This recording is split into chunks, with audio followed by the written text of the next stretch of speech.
Lepo pozdravljeni, jaz sem Peter Dobaj, urednik pri Accord Records, to je založba pri Zavodu Subkulturni azil. Mi smo skupaj pripravili tale CD plošček, CD zgoščenko, Matej Krajnc in Sužnji sendvičev. Na meji se imenuje, kakor tudi studio, v katerem je bil plošček posnet, studio na meji. Tukaj so na voljo novinarski izvodi, brez kulturnega evra, lahko si vzamete zastonj. Matej, pozdravljen. Zdravo. Kako si kaj danes? Gre. V uradnem pričakovanju sem bil celo jutro, zdaj je pa napetost popustila. Aha. Še posebej s tem velikim platnom zadaj. Moram reči, da sem vesel, da je ta CD končno zunaj. Kot tudi sam veš, smo porodne krče imeli kar dolge in mogoče kar prav danes, da je ta plošča nastala takšna, kot je zdaj. Tole, kar gledate zadaj, je predpremierni nastop v Celju, Kino Metropol, kjer smo malo poskusili pri občinstvu tudi, kako se obnesejo nove pesmi, pa je bil odziv kar dober. CD-ja takrat še ni bilo, no danes pa je in je točno tako, kot sem se predstavljal, da bo. Povej še ti kot urednik te tehnične stvari, no, o pesmih in tako naprej, koliko je vsega gor in... Pesmi je 12. Ja. Povprečna dolžina je dobre 3 minute. Ja, niso predolgi, zadnje 7 minut, drugače smo bili pa kar prijazni do uporabnikov in poslušalcev, no, se mi zdi, nismo pretiravali. Čeprav smo imeli najprej v planu narediti malo drugačen CD, najprej solističen čist, potem solističen mogoče še kakim enim sodelavcem, na kar je padla ideja, da se pripelje v studio cel band, s katerim sodelujem jaz že od leta 2003. In imamo že kar nekaj kilometrine za seboj, tako z nastopi v raznih oddajah, Vištekanih smo bili 2004, Sobotna noč in tako naprej, do raznih klubskih nastopov, ki jih je zdaj vse manj, žal. Ampak zdaj smo imeli 6 let in malo pauze, no, za tole ploščo smo se pa spet zbrali in se nam zdi, da bomo kar nadaljevali, ker je nastal nekako tako, kot smo si potem zamišljali, tudi na vajah, da bi ne te pesmi zvenele in dosti boljš, kot ne bi sprva bilo, ko bi ne bile solistične ali pa pol solistične, recimo. Tako da se mi zdi, da smo zaenkrat dosegli ta cilj. Zdaj pa upam, da bomo imeli priložnost predstaviti te pesmi na čim več mestih. Za začetek 21. marca ob 8. v kavarni Kina kavarni Union, si bil bej tudi včasih kino noter, ampak zdaj ni, no. Kavarna Union, Grand Hotel, to naj bi bila ljubljanska premiera, potem pa upam tudi na kakem festivalu Zavoda Subkulturni azil in še kje. Tako je, mislim, da bo tudi samostojna promocija v Mariboru. V Mariboru, ja. Mi upamo, zlasti upamo, da bomo čim več igrali in predstavljali živo te pesmi, pa tudi, da se bo kaj vrteli po radiju, no. Prej si omenil band, mogoče, da jih poimenujemo. Poleg Mateja na kitari in vokalu, tudi kot avtorja besedila in glasbe, so tukaj še bili Jani Lah na basu, Blaž Gregorin na bobnih oziroma tolkalih, Goran Radić-Gec, solo kitara v nekaterih pesmih, ter Jure Bajt, akustična ritem kitara v tudi par pesmih. Zdaj se je nekako tudi zasedba stabilizirala, smo 4, kot je bil najprej tudi, kot je bila najprej tudi ideja, klasična rock zasedba, 2 kitari, bas in bobni, tako da smo nekako ustaljeni v tej zasedbi, kot je napisana na plošči.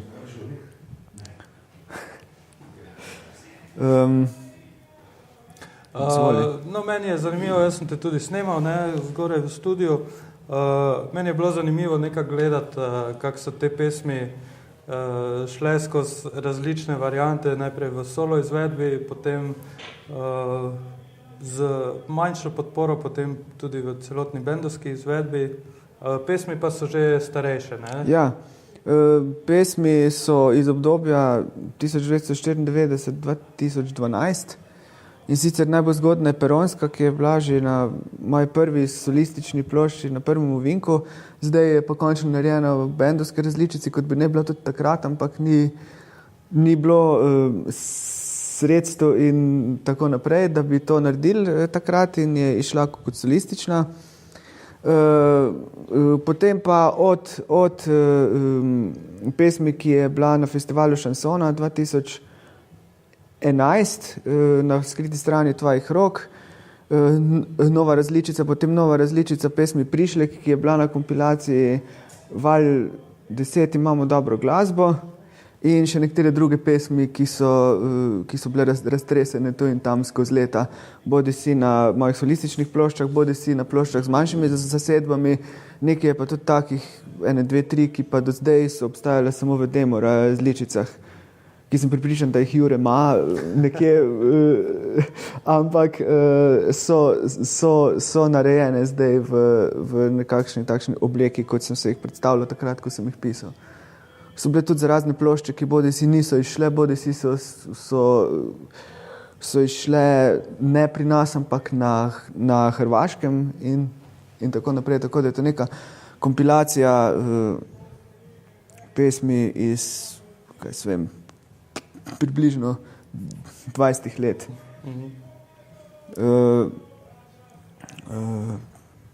20 let približno, ja. Zdaj, tudi tukaj vidimo, pa tudi na ploščku si igral električno kitaro, jaz te v bistvu bolj poznam kot na akustični kitari, kot kantavtorja, ampak vedno si zraven tudi bendovsko špilal tudi z električno kitaro, ne? Ja, najprej smo imeli band agencija Rock'n'Roll, tam v začetku novega tisočletja smo bili pri Helidonu. Takrat sem prvič začel probavati z električno kitaro, prej sem bil pač mnenja, da moramo kantavtorji biti na akustiki in to je to. Ampak zapoved številka 2 je pa to, da pač večina kantavtorjev na neki točki potem vzame tudi električno kitaro v roke. To se je pokazalo na Newportu leta 65, mogoče najbolj, ko je Bob Dylan odvrgal akustično kitaro in vzel v roke Stratocastra. Tu ima Stratocaster naš solo kitarist, jaz imam Telecastra in je kar dober občutek, da lahko na polno malo na električno kitaro tudi igram, ker je čist drugačna stvar, kot če igraš skozi na akustiko. Mogoče je včasih manj intimno, ampak te pesmi so bile tudi izbrane tako, da so bolj udarne, tudi nekatere bolj angažirane, tako da se mi zdi, da kar paše ta zasedba s temi inštrumenti. Zdaj, če si že omenjal Bob Dylana, to si ti hotel povedati, ampak nekako nikoli mi je izmuznilo iz spomina. Pod palmo Draga, ki je Žila imela ta komad, se mi zdi Gec na solo kitari tak špila, kot da je prejšnji dan snemal Pat Garrett and Billy the Kid. Ja. Vse to je bila približna ideja. Ta mal hecen naslov je spodbudil tudi ten drug Dylanov komad Sitting on a Barbed Wire Fence z leta 65. To je mogoče manj znan njegov komad, ampak je to malo tako bolj funky naslovom. Naša palma je pa nastala leta 2005 kot del soundtracka za roman Radoslav, ki sem ga takrat pisal in je v povezavi z tistim protagonistom romana, ki je pisal svoje pesmi in so imele vse zelo odbite naslove. Gre pa pravzaprav kar za resno pesem o medsebojnih razmerjih in o mentaliteti, ki se pojavi, ko se medsebojna razmerja rušijo. In tako da je ta naslov zgolj naslov pravzaprav. Mogoče malo psihadeličen. Ja. Tudi druge neke glasbenike omenjaš, Hank Williams, Ne spi, ima svojo pesem. Robert Johnson in Lefty Frizzle, njega sem mogel pogledati. Ja. Ampak poleg nekih klasičnih rockerjev tudi dosti ti na country vlečeš, ne? Ja, Lefty Frizzle je recimo en od vodilnih ustvarjalcev country glasbe iz 50-ih let. Roberta Johnsona poznate, on je blues glasbenik. Hank Williams je pa tudi pravi, da je oče sodobne country glasbe. In to so vse ljudje, ki dejansko niso bili tesno vezani na žanr, ne? Dejansko so jih vklopili v žanr, ampak so ta žanr prešli. Hank Williams je zelo temeljil v bluesu, Lefty Frizzle tudi. In Robert Johnson se je pa tudi spogledoval zelo s podeželskim tem izročilom takrat v delti Mississippija, ki je bil tudi tesno povezan s temi country ritmi oziroma s folk glasbo, tako da to so vse nekako nadžanrski ustvarjalci. Vplivali so tudi ne samo na rock, ampak tako na country kot na pop glasbo in pravzaprav na dejansko večino stvari, ki jih danes poslušamo kot popularno glasbo. Jaz sem se pa z njimi srečeval ne samo kot poslušalec, ampak tudi kot pisec, kot publicist. 6 let sem honorarno delal na Radiu Slovenija tudi in sem skozi to, pa tudi na Radiu Študenti, sem tudi skozi te oddaje, ki sem jih pripravljal, bolj podrobno spoznal ustvarjanje teh ljudi, ki so pa tudi meni zelo blizu in sem jih poskusil nekako vklopiti v svoje delo. Hank Williams ne spije, pa se pa posebej nanaša na en manj znan Williamsov komad Battle of Armageddon, ki govori o te armagedonski bitki, ampak širše gledano pa govori o propadu moralnih vrednot že takrat. Ne. Zdaj, v teh časih, ta pesem je nastala za moj stilistični album Pesmi za gospodarsko krizo in ta album je bil sploh o moralnih vrednotah, ki propadajo. Zaradi njih je pravzaprav ta umetnost producirana gospodarska kriza tudi nastala in Hank Williams se mi zdi nek ključen duhovni oče razmišlja o tem, kako bi lahko bilo tudi drugače, kako bi lahko razmišljali na način, ki ne bi bolj moralno etično. Recimo, način, ki ne bi pripeljal do tega. Ne. Mogoče, kar zadeva Roberta Johnsona, omenjam v eni pesmi prav ta sestanek njegov s hudičem, ki je mit, ne, glaven v bluzu. Lefty Frizzle je pa, kot vemo, tudi bil v zaporu in je imel precej burno življenje, tako da ta pesem v odprti krsti tvojih dlani govori o teh zadevah, kako se nek ustvarjalec potem spopada z realnostjo. Recimo, ko prideš z odra, pa dejansko te noben ne počaka, ko prideš, ne vem, ali bodi si v hotelsko sobo ali domov, odvisen zdaj na kakšni stopni ustvarjanja si. Ne. O tem je tudi Bruce Springsteen dosti pisal, kako je dejansko rock'n'roll tudi neke vrste eskapizm, ne, ko zbežiš na oder in potem, ko prideš z odra, si dejansko sam. Ne. In to ima zelo dosti povezave, tako z Robertom Johnsonom, kot Hankom Williamsom, kot Leftyjem Frizzlom, tako da so tu neke te povezave tudi z zgodovino popularne glasbe, se mi zdi. Gre pa pravzaprav za uglasbeno poezijo. No, jaz sem te pesmi pisal ne z namenom pop komadov, ampak z nekim kantatorskim namenom uglasbiti neko sporočilo. Bodi si angažirano, bodi si malo bolj intimno.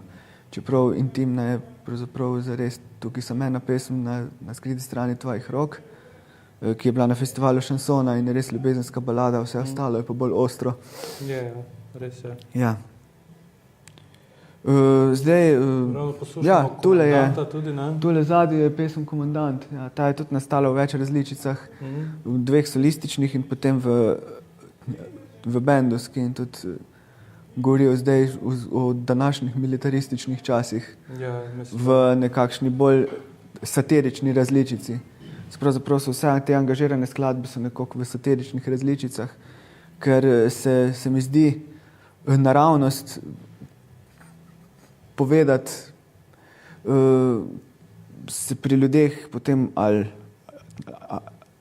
ogorčenost, ali naravnost napad doživiš, ali kakorkoli, boljš se mi zdi povedati v neki satirični različici, kjer potem tisti, ki je niso sposobni dojeti, dejansko tudi ne vejo, da se jim tako. povedal svoje in mislijo, da je vse v redu. Pa ni. Ne vem, to je kar zadeva pesmi. Aranžmaje smo naredili skupaj z bendom, tako da nisem imel jaz glavne besede, ampak so vsi prispevali nekaj svojega.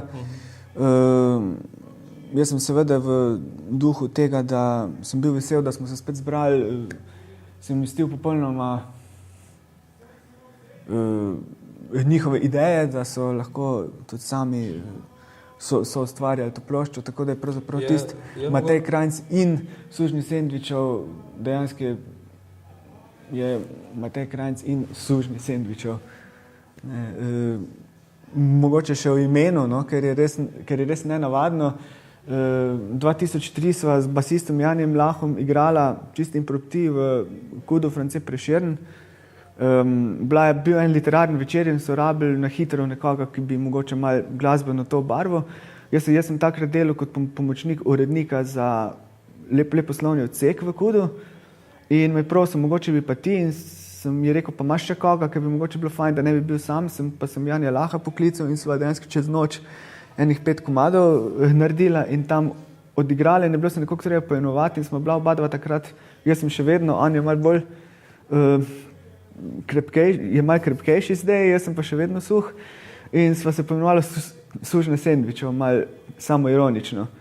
No in potem se nam je pridružil najprej Andrej Hribar, ki je bil točno za eno vajo, takrat sta oba z Janijem igrala v projektu Triglav bendu, ki je igral s Tomažem Domiceljem in potem je Andrej Hribar rekel, da pravzaprav nima časa in smo dobili Blaža Gregorina, ki je nekaj pred tem nehal igrati v zasedbi Babywatch. In smo se potem zbrali in smo začeli delati. Najprej je kitaro igral Janez Hostnik, član Don Mentoni benda v preteklosti. In v tej zasedbi smo leta 2004 potem tudi šli na izšteka na jeseni.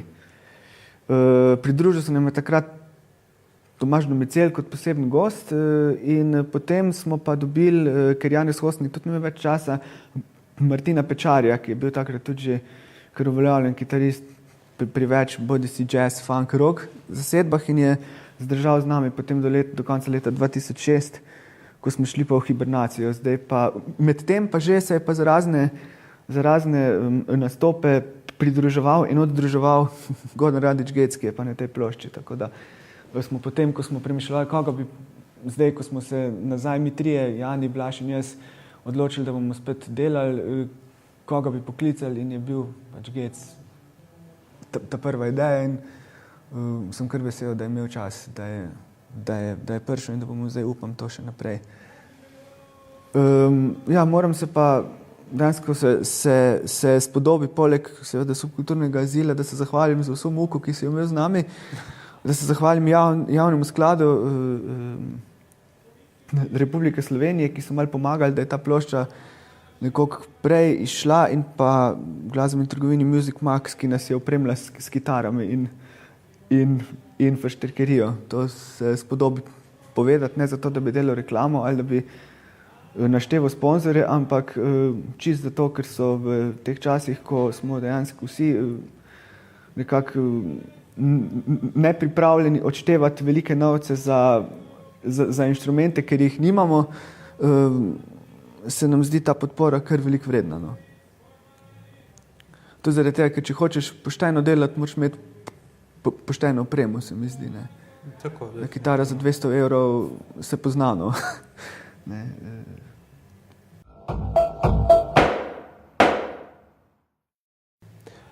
ne vem, zdaj, če imaš še ti kakšno vprašanje, če ne, pa mogoče še kdo. Ne, jaz mislim, da ne bomo predolgo zavlačevali, tudi gospodje novinarji imajo omejen čas. Na voljo so novinarski promocijski izvodi za vse vas. To je to. Tale video smo posneli preteklo soboto, je tudi danes bil objavljen na YouTubeu. In s tem bi jaz tudi zaključil. Hvala, da ste se nam pridružili. Hvala tebi, Matej. Ja, hvala tudi založbe Accord Records kulturni jezik še enkrat pač za tole okrilje, ki ste nam ga ponudili. Ne? Jaz upam, da bomo še naprej sodelovali v tej ali oni obliki. Najprej zdaj pa seveda načrti so takšni, da bo treba čim več promovirati ploščo in pa čim več v živo igrati. To je to. Jaz upam, da so časi še taki, da bo kljub vsemu nam uspelo čim več pred poslušalstvo teh pesmi spraviti. Imate že kakšne termine koncerte? Ja, imamo 21. marca v kavarni Union, Grand Hotel, ne kino, več kot sem prej rekel. To je ob 8. 21. marc.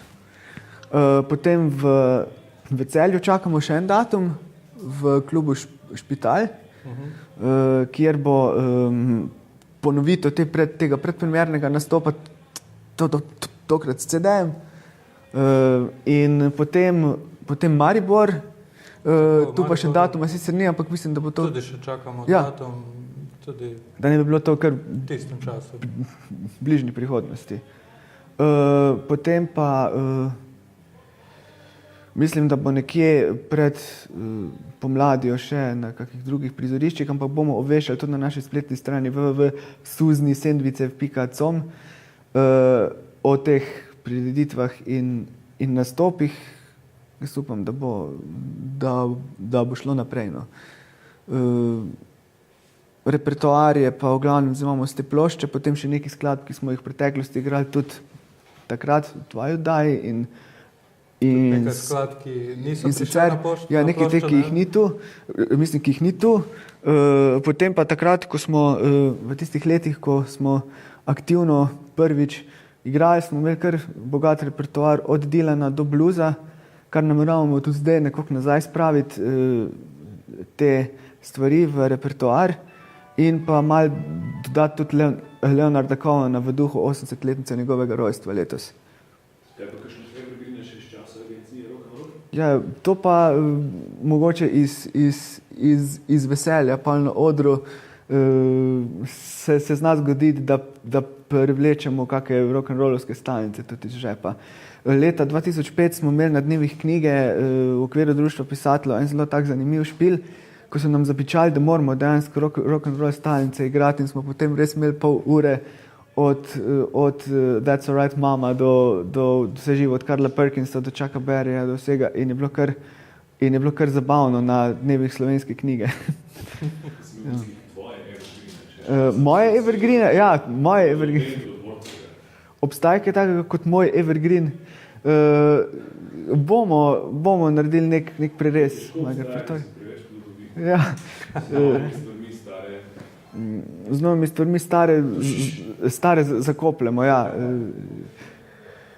Bomo videli, ne, vse je možno. V glavnem zdaj imamo nek repertoar iz plošče, vse pesmi so tihe tudi, tako da kombiniramo to. Bomo videli, kaj se bo izcimil. Smo pa malo tudi na feeling, na improvizacijo. Če bojo kakšni predlogi na koncertih, bomo tudi z veseljem, če se bo to vklopilo v naš koncept tega, kar delamo. Tako da, če ima še kdo poleg Jureta kako vprašanje. Drugače pa hvala še z moje strani vsem, ki ste prišli. No. Jaz upam, da vam bo plošča všeč. Potrudili smo se zdaj. Tale koncert, kot je rekel Peter, je na voljo na YouTubeu in velja kot nekako uraden, malo daljši spot za to, kar zdaj delamo. Ne. Prav posebej mislim, da ne bomo video spotov delali. Vsaj zaenkrat ne, no. Bomo pa videli, lahko se pa še vse zgodi. Zdaj prvi singl, ja. Ker je koncert spet mogoče malo posnamemo, pa damo gor. Zdaj se itak na YouTubih vse dogaja in je mislim, da lažje tudi na ta način, ker dosežen malo več ljudi zdaj. Prvi singl pod Palmo Draga, ki je Žile imela, je zdaj zunaj tudi. Mislim, da ste vsi dobili kot neko novinarsko obvestilo takrat. Upam, da bo še kak, no, ja. Pa upam, da se bo slišala tudi po radijskih valovih glasba, no, tega se pravzaprav najbolj veselimo.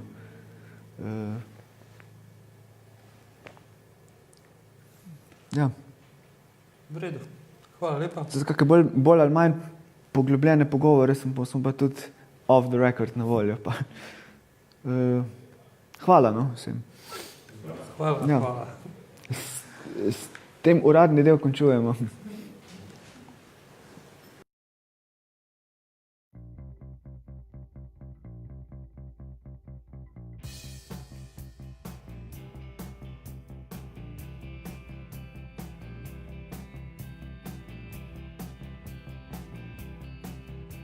Kdo ve, kje luna rada je čemela, kje polnoč je prehitro dozorela in kje vlaki križem gledali brez dela. Pod palmo draga, ki je Žile imela.